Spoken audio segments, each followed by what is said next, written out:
మన ప్రభు రక్షకుడగు యేసుక్రీస్తు వారి పరిశుద్ధమైన నామలో మీ అందరికీ కూడా నా హృదయపూర్వకమైన వందనాలు అభినందనలు తెలియపరుస్తున్నాను.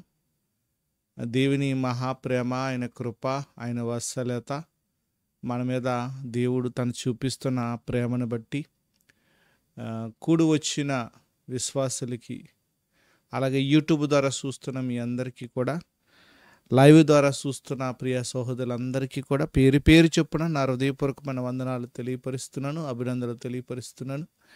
మరి దేవుని మహాప్రేమ, ఆయన కృప, ఆయన వాత్సల్యత మన మీద ఉండినుగాక. కొరింథీయులకు రాసిన మొదటి పత్రిక 10వ అధ్యాయంలోకి వచ్చి ఉన్నాం. ఈ కొరింథీయులకు రాసిన మొదటి పత్రిక మనం భాగాలుగా విభజించుకుని అందులో ఉన్న ఆత్మీయమైన సత్యాన్ని మనం తెలుసుకుంటూ ముందుకు వెళ్తున్నాం. 1 నుంచి 4 అధ్యాయాల వరకు కూడా ఒక భాగం, 5, 6 అధ్యాయాలు కూడా ఒక భాగం, 7 అధ్యాయం కానుంచి 16 అధ్యాయం వరకు కూడా ఉపదేశం. ఈ ఉపదేశంలో 10వ అధ్యాయానికి వచ్చి ఉన్నాం. 10వ అధ్యాయంలో 14వ వచనానికి వచ్చేసి ఉన్నాం. ఈ 14వ వచనం కానుంచి 17వ వచనం వరకు కూడా ఇదొక భాగముగా మనము చూసుకున్నట్లయితే 18 నుంచి 22 వరకు కూడా అది ఒక భాగంగా మనము చూడవచ్చు. కానీ చూడకముందు ఈ గ్రంథాన్ని మనము వెళ్ళకముందు ప్రార్థన సహాయాన్ని తీసుకుని ముందుకు వెళ్దాం. మరి మీరు చూడండి, లైక్ చేయండి, షేర్ చేయండి, అనేకులకి ఈ సందేశాన్ని పంపించండి. అలా పంపించటం వల్ల పలానా వ్యక్తిని, పలానా ఆత్మను, ఆ వ్యక్తిలో ఉన్న ఆత్మను రక్షించే వ్యక్తిగా నీకు కూడా దేవుని పనిలో, దేవుని యొక్క వ్యవసాయంలో నీకు కూడా పాలు భాగస్తుడు బావు. ఎందుకంటే ఈ వాక్యాన్ని వేరే వాళ్ళకి షేర్ చేసినట్లయితే అందులో ఉన్న సత్యాన్ని తెలుసుకుంటారు. ఇప్పుడు మనకు అందరికీ తెలియదు కదా. ఇప్పుడు ఈ పత్రికని అసలు మనం ఎలాగ దీన్ని మనం ఇంట్రెస్ట్గా తీసుకోవాలి, ఈ పత్రిక ద్వారా నువ్వేమి నేర్చుకోవాలి, నేనేం నేర్చుకోవాలి, మనం అసలు ఎలా ఉండాలి, దేవునిలో ఎలా ఉండాలి, ప్రభులో ఎలా ఉండాలి, పరిశుద్ధాత్మ అన్యోన్య సహవాసం కలిగి ఎలాగ ఈ భూలోకంలో జీవించాలి, వాళ్ళు ముగ్గురులో ఎలా మనం నడుచుకోవాలి. వాళ్ళు పరిశుద్ధులు, చీకటిలో నుంచి ఆశ్చర్యకరమైన తన వెలుగులో పిలుచుకున్నాడు దేవుడు. పిలుపు దేవుని వల్ల వచ్చింది, రక్షణ యేసుక్రీస్తు వారి ద్వారా వచ్చింది, సహవాసం ఏ పరిశుద్ధాత్మ ద్వారా మనకు సహవాసం కలిగింది. ఎందుకంటే పరిశుద్ధాత్మ సహవాసం మనము ఆయన సహవాసంలో ఉన్నాం. మనం ఆయన సహవాసంలో లేకపోతే మనకి మనం ఎలా నడుచుకోగలం? ఆయన సహవాసంలో మనం ఉన్నాం. ఆయన సహవాసం మనకు తోడు నీడై ఉండాలి. ఆ సహవాసానికి మనం పిలిచిన దేవాతి దేవుడు కృతజ్ఞతలు కలిగిన ఆ దేవాతి దేవునికే స్తోత్రాలు మనం చెల్లించాలి. నువ్వు ఎవరితో సహవాసం కలిగి ఉన్నావు, ఎట్లా సహవాసం కలిగి ఉన్నావు, ఎవరితో నువ్వు సంబంధం కలిగి ఉన్నావు, నువ్వు నిర్ణయించుకోద్దా? ఎంతకాలం మనం అలాగా వేరుగా ఉంటాం? ఎంతకాలం మనం అలాగా వేరే వ్యక్తుల ద్వారా మనము ముందుకి వెళ్ళకపోకుండా వాళ్ళు ఎప్పుడు కూడా నిన్ను ఆటంకపరుస్తారు. నిన్ను దేవుని వాక్యాన్ని అందకోకుండా వాళ్ళు ఏం చేస్తారంటే నిన్ను నాశనానికి తీసుకుపోతారు. నిన్ను అలా ఉండకూడదు. నువ్వు వాళ్ళ యొక్క సంకల్పాన్ని ఒకసారి మీరు చూసుకుంటే, మరణం గురించి, వాళ్ళ ముగ్గురు పాత్ర గురించి మీరు ఒకసారి చూసుకుంటే, హెబ్రీయులకు రాసిన పత్రిక 9వ అధ్యాయము, హెబ్రీయులకు రాసిన పత్రిక 9వ అధ్యాయము 14వ వచనం చూడండి. నిత్యుడగు ఆత్మ ద్వారా, అంటే పరిశుద్ధాత్మ ద్వారా, తన్ను తాను, అంటే యేసుక్రీస్తు ప్రభువారు దేవునికి నిర్దోషంగా అర్పించుకున్న క్రీస్తు యొక్క రక్తము, అంటే దేవునికి తన్ను తాను యేసుప్రభు గారు, పరిశుద్ధాత్మ, క్రీస్తు యొక్క రక్తము నిర్జీవమైన క్రియలను విడిచి, ఆ క్రీస్తు రక్తం ఏం చేసిందంటే మనల్ని ఎలా పరిశుద్ధత పరిచిందంటే, ఆ రక్తము ఎలాగ నువ్వు ఆయనలో కట్టబడ్డావంటే ఆ రక్తం నేను శుద్ధి చేసింది. చూడండి, ఈ మాట చూడండి. హెబ్రీయులకు రాసిన పత్రిక 9వ అధ్యాయము 14వ అధ్యాయానికి వెళ్ళి 9వ అధ్యాయానికి చూసి 14వ వచనానికి వెళ్ళినట్లయితే, నిత్యుడగు ఆత్మ ద్వారా తన్ను తాను దేవునికి నిర్దోషగా అర్పించుకున్న క్రీస్తు యొక్క రక్తము నిర్జీవ క్రియలు, జీవం లేనివేండి. నిర్జీవ క్రియలు అంటే పనికిమాలిన క్రియలు, మోసకరమైన క్రియలు. మనం మోసకాలమండి. మనం ఏ కోణంలో చూసినా పరిశుద్ధత లేనివారు మనం, చీకటి వారు మనం, శత్రువులు మనం దేవునికి. చీకట మనుషులైన మనము వెలుగు సంబంధాలుగా చేస్తున్న తన కుమారుని గురించి, ఆయన ప్రేమ గురించి నువ్వు తెలుసుకోవాలి. ప్రార్థన సహాయాన్ని తీసుకుని ముందుకు వెళ్దాం. ప్రార్థన. మమ్మల్ని మిక్కిలిగా ప్రేమించిన మా పరలోక తండ్రి, నీ పరిశుద్ధమైన నామాన్ని బట్టి ప్రభుని నేను స్తుతిస్తున్నాను, గణపరుస్తున్నాను. యూట్యూబ్ ద్వారా నేను చూస్తున్న ఈ మాటలు చూస్తున్న వారందరికీ ఆశీర్వాదాలు దయచేయనివ్వండి. విని చూచి విడిచిపెట్టువారుగా కాకుండా దాన్ని పాటించుకుని తన నిజ జీవితంలో అప్లై చేసుకునేలాగా వాళ్ళకి సహాయం దయచేయండి. మీరు వాళ్ళందరికీ తెలియపరచబడాలి, సర్వలోకము కూడా తెలియపరచబడాలి. ఈ కొరింథీయులకు రాసిన 10వ అధ్యాయంలో ఈ ధ్యానంలో నాకు తోడు పరిశుద్ధాత్మ, ఆయన కృప మా అందరికీ కూడా దయచేస్తామని యేసు పరిశుద్ధమైన నామమును బట్టి అడుగుచున్న నా పరమ తండ్రి, ఆమేన్. రైట్. మనం బుద్ధిమంతులమండి, బుద్ధిమంతులు మనం. ఆయన కృపను బట్టి మనం నడుచుకోవాలి, ఆయన వెలుగును బట్టి మనం నడుచుకోవాలి, ఆయన ప్రేమను బట్టి మనం నడుచుకోవాలి, ఆయనలో మనం ఉండాలి, ఆయన యొక్క ఆలోచన బట్టి మనం ఉండాలి. ఆయన ప్రేమ ఎట్టి చూసిన ఆయన ప్రేమ నీకు తోడు ఉండాలి. రోమపత్రిక మీరు వచ్చినట్లయితే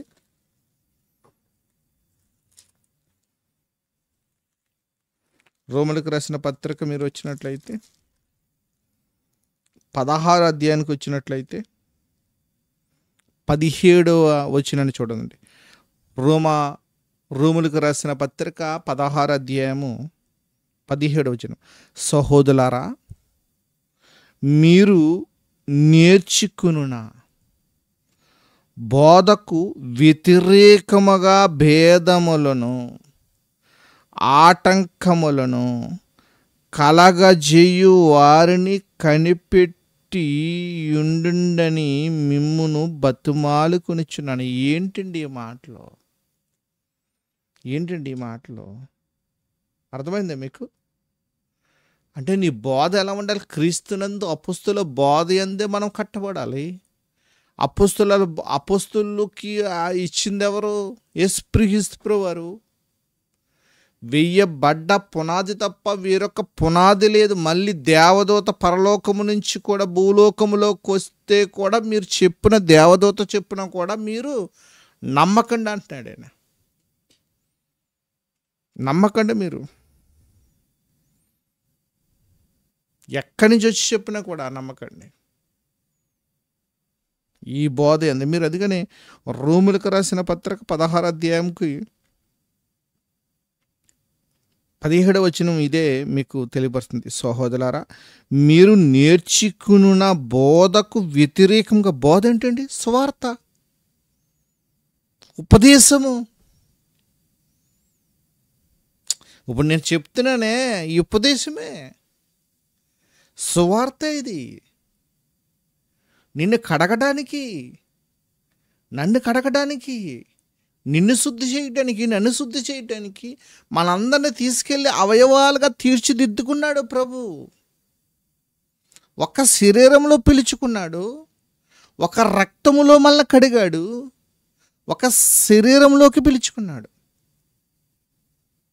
ఆయన రక్తము పరిశుద్ధమైనది. ఆయన రక్తము ద్వారా మన నిర్జీవమైన క్రియలు విడిచిపెట్టాం, మనం పరిశుభ్రతపరచబడ్డాం. ఈ కార్యము పరిశుద్ధాత్ముడు చేస్తున్నాడు మనకి. ఆయన మనల్ని పరిశుద్ధపరిచి అగ్నితో బాప్తిసం ఇచ్చి మనల్ని తీసుకెళ్ళి సంఘములో కూర్చోబెడుతున్నాడు, మనల్ని సంఘములో పెడుతున్నాడు ఆయన. మనం సంఘము యొక్క అవయవాలయమై ఉన్నాం. మనం ఈ సంఘములో ఉన్న నీ అవయవం తీసుకెళ్ళి వేశ్యతో నేను కలుసుకున్నట్లయితే వ్యభిచారిని అవుతాను కదా. వేరే ఆమెతో నేను అక్రమమైన సంబంధం పెట్టుకుంటే వ్యభిచారిని అవుతాను కదా. దేవుని దృష్టికి వేశ్యదారుని అవుతాను కదా నేను.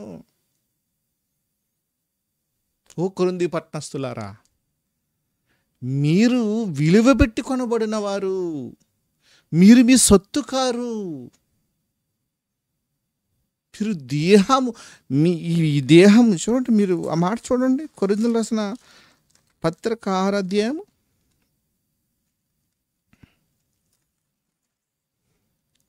కొరింథీయులకు రాసిన మొదటి పత్రిక 6వ అధ్యాయం 17వ వచనం. అటువలే ప్రభుతో కలుసుకున్నవాడు ఆయనతో ఏకాత్మై ఉన్నాడు.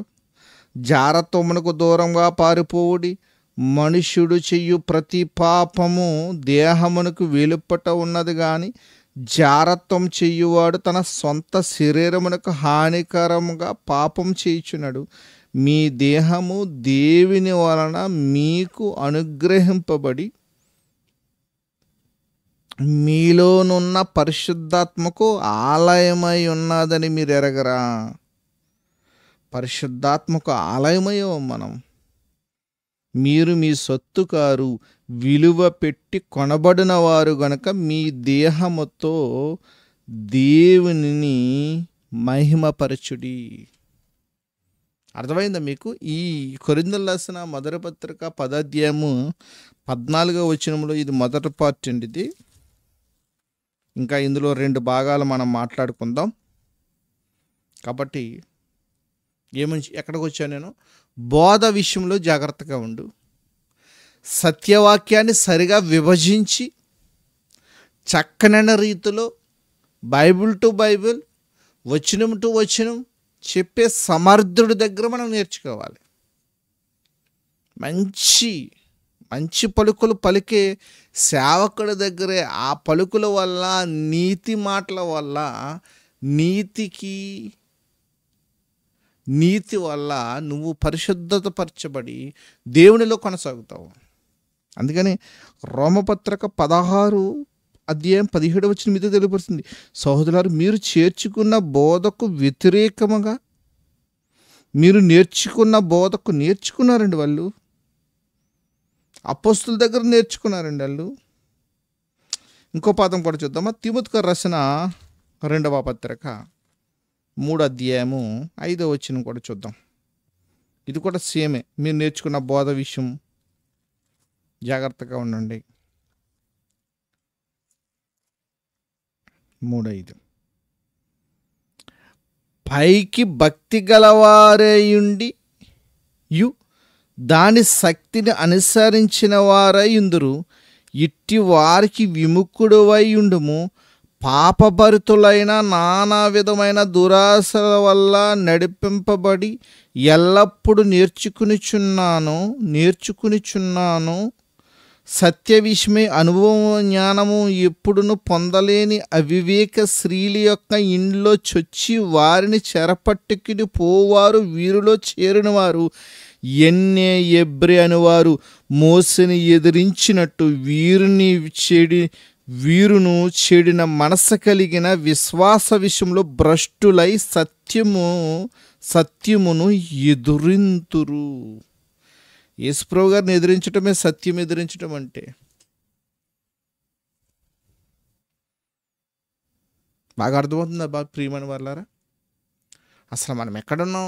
కొరింథీయులకు రాసిన మొదటి పత్రిక 10వ అధ్యాయం 14వ వచనంలో ఉన్నాం.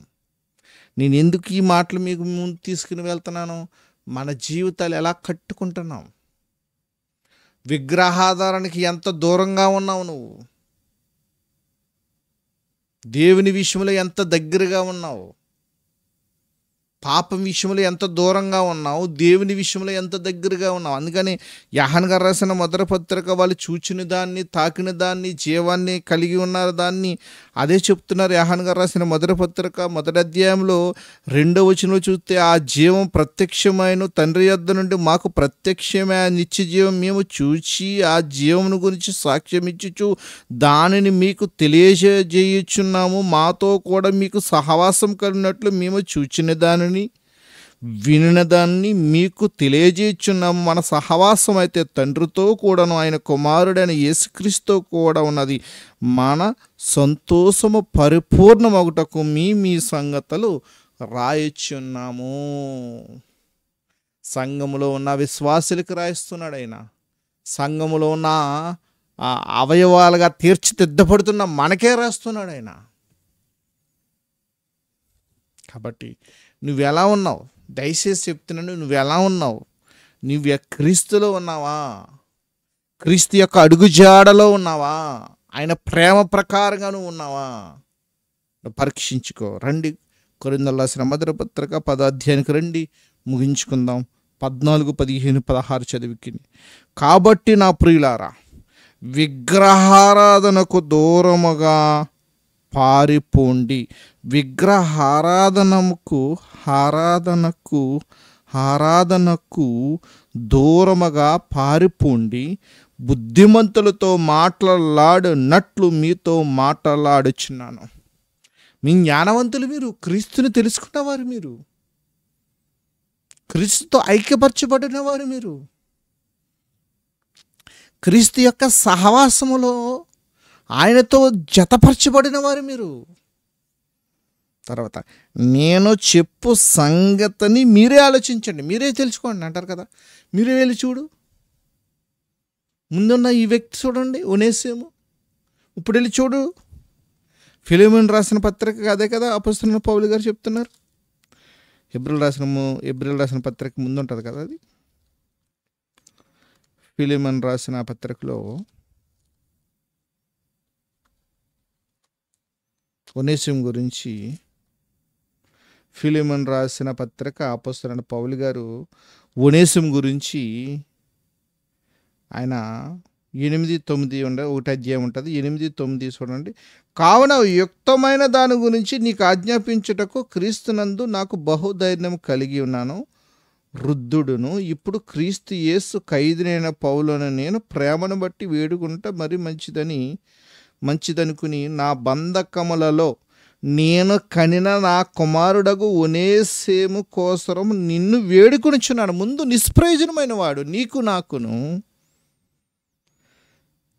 వేడుకొనుచున్నాను. అతడు మునుపు నీకు నిష్ప్రయోజనమైన వాడే కానీ ఇప్పుడు నీకును నాకును ప్రయోజనకరవాడాయను. సంఘములో అవయవాల్లో చేర్చబడిన వాడు, సంపూర్ణత కలిగిన వాడు, పరిశుద్ధాత్మ కలిగిన వాడు, పరిశుద్ధాత్మ యందు తీవ్రత కలిగిన వాడు ఒనేసిము అయిపోయాడు. దీని ద్వారా, వాక్యం ద్వారా కన్నాను నేను. అపొస్తలుడైన పౌలు గారు సాక్ష్యం ఇస్తున్నారు. మీరు గుర్తుపెట్టుకోండి, అసలు నీ సాక్ష్యం ఎలా ఉందో చెప్పండి. నువ్వు ఆయన అవయవంగా తీర్చిదిద్దబడ్డావా? ఆయన రక్తము ద్వారా నీ నిర్జీవమైన క్రియలు నశింపబడి ఆయన పరిశుద్ధత వల్ల, ఆయన యొక్క వెలుగు వల్ల నువ్వు తీర్చిదిద్దబడి నువ్వు మాత్రం ప్రభులో కొనసాగుతున్నావా లేదా పరీక్షించుకో. జారిపోకు. బుద్ధిమంతులతో నేను మాట్లాడినట్లు మాట్లాడుతున్నాను, మీరే ఆలోచించండి అయ్యా. ఆ ఛాన్స్ మీకే అని ఇచ్చని కొరింథీ పట్టణస్థులకి అపొస్తలుడైన పౌలు గారు ఇచ్చిన అవకాశం అది. ప్రియ సహోదరులారా, మనకు అవకాశం లేదు. ఇంకా వాక్యం ప్రకటింపబడుతున్న వాక్యానుసారంగా నువ్వు ఉన్నట్లయితే నువ్వు నిజంగా ఉత్తముడు, బుద్ధిమంతుడు. మేము ఎర్రవాళ్ళం, మీరు ప్రయోజనకరులు. లైవ్లో చూస్తున్న మీ అందరూ కూడా మంచివారు. మీరు దేవుని యందు ఆసక్తి కలిగిన వారు, దేవునితో జతపరచబడిన వారు, దేవుని యొక్క సహవాసంలో ఉన్నవారు. ఇవన్నీ కూడా మీరు చూసుకుని ముందుకు వెళ్ళాలని ఈ కొరింథీయులకు రాసిన మొదటి పత్రిక 10వ అధ్యాయంలో ఉన్నాయి. 15వ వచనంలో ఉన్న మాట నేను నేను చెప్పు సంగతిని మీరే ఆలోచించండి, మీరే తెలుసుకోండి. సెకండ్ పార్ట్ 16వ వచనం కానించి మాట్లాడుకుందాం. ఈ మొదటి పార్ట్లో ఇది 14 నుంచి 17 వరకు మాట్లాడుకుందాం అన్నాం కదా. 18 నుంచి 22 వరకు కూడా తర్వాత మాట్లాడుకుందాం అన్నాం కదా.